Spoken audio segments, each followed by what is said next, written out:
Ils ont trouvé, ils ont décidé... Mais attendez, pas si vite. D'abord, vous connaissez ma devise. J'ai rien à dire, mais je réponds à des questions. Évidemment, c'est ce que j'ai cherché, c'était mon but. Créer un style, il n'y en avait plus. À mon sens, car il n'y a pas de style. Chanel, si vous me demandez ce que c'est la première styliste qui a donné cette attitude moderne que les femmes n'avaient pas avant. Elle n'était pas une simple boutiquière. Elle avait un look, un style, et ça devait être plus rigolo avec elle qu'avec les autres.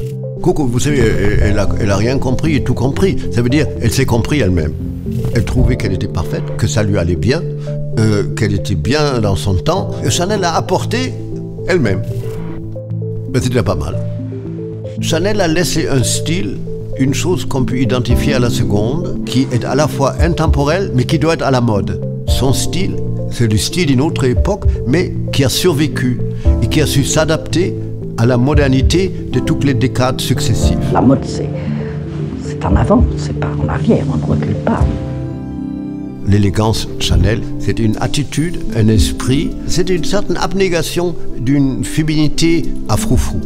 Je suis le premier à reconnaître qu'elle a inventé quelque chose, de fameux tailleur Chanel, l'équivalent du costume d'homme à 2 boutons, et que ça a déclenché une espèce d'avalanche de mode, il n'y a pas d'autre mot, que tout le monde a copié, refait, et que les gens continuent à copier d'une façon incroyable. Le code de Chanel, c'est assez rigolo, parce qu'au fait, si vous regardez les collections des années 50, 20, 50, il y a très peu de chaînes, il n'y a pas de CC, il n'y a pour ainsi dire aucun camélia. Et dans les années 80, il fallait vraiment aller à fond, parce que sinon, ça restait le tailleur de la Bourge avec les petits nœuds en tweed discret. Tout ça, c'est des choses que j'ai poussées, exagérées, et que j'ai fait rentrer dans la tête des gens comme si ça avait toujours existé. Mais c'est ça mon job. Je ne m'assois pas en disant on va faire du Chanel. À vrai dire, je suis arrivé à un point où je l'ai fait inconsciemment. Je ne peux pas vous donner une recette parce qu'il n'y a pas de recette. Quand on achète un produit Chanel, on achète une idée plus ou moins inconsciente suivant les connaissances que vous avez de cette histoire.